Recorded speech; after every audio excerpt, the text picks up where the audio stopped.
জুলাই আগস্টে যখন ছাত্র জনতার দাবিতে সোচ্চার রাজপথ, তখন ফ্যাসিস্ট আওয়ামী লীগ সরকারের নির্দেশে যেন কিলিং মিশনে নামে বেশ কয়েকজন পুলিশ সদস্য।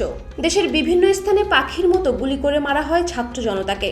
শহীদ হন আবু সাঈদ, মুগ্ধ সহ আরও অনেকে। গেল 5 আগস্ট ফ্যাসিস্ট সরকার প্রধান শেখ হাসিনা দেশ ছেড়ে পালিয়ে গেলেও এখনও ধরাছোঁয়ার বাইরে ছাত্র হত্যায় জড়িত এসব পুলিশ সদস্যের অনেকেই। এখন প্রশ্ন ওঠে, কোথায় আছেন হত্যায় জড়িত সেসব পুলিশ সদস্যরা, কিংবা কাদের ছত্রছায়ায় বিচারের আওতায় আনা হয়নি তাদের? খোঁজ নিয়ে জানা যায়, হত্যা মিশনে জড়িত পুলিশের আসামি 952 জন। এর মধ্যে গ্রেপ্তার করা হয়েছে মাত্র 28 জনকে। মামলায় তালিকাভুক্ত এসব আসামিদের অনেককেই গ্রেপ্তার না করে গুরুত্বপূর্ণ জায়গায় দেওয়া হয়েছে পোস্টিং।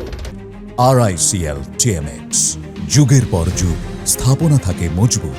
এর মধ্যে 5 আগস্ট রাজধানীর চানখারপুলে শিক্ষার্থী আনাজ সহ 7 খুনের আসামি রমনা জোনের সাবেক অতিরিক্ত উপকমিশনার শাহ আলম মোহাম্মদ আখতারুল ইসলামকে সিলেটে বদলি করা হয়।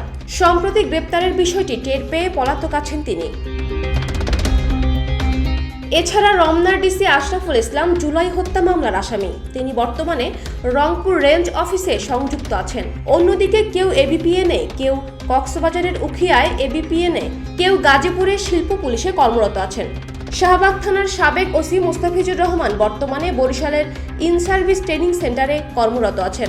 একইভাবে ডিবির কর্মকর্তারাও বিভিন্ন জেলায় কর্মরত আছেন। রমনায় জুলাই হত্যা মামলার অন্য আসামিদের মধ্যে রয়েছেন ডিবির ডিসি হুমায়ুন কবির, এডিসি ফজলে এলাহি, এসি জাবেদ ইকবাল প্রীতম ও এসি রেফাতুল। এর মধ্যে জাবেদ ইকবাল ট্রাইব্যুনালের একটি মামলায় গ্রেপ্তার হয়ে কারাগারে আছেন। বাকিরা পুলিশের বিভিন্ন ইউনিটে কর্মরত আছেন। 5 আগস্ট পরবর্তী নতুন বাংলাদেশের বয়স 7 মাস হতে চললেও গণহত্যায় জড়িত সেই কালপিট কর্মকর্তাদের আইনের আওতায় না আনায় হতাশ শহীদ পরিবারের সদস্যরা।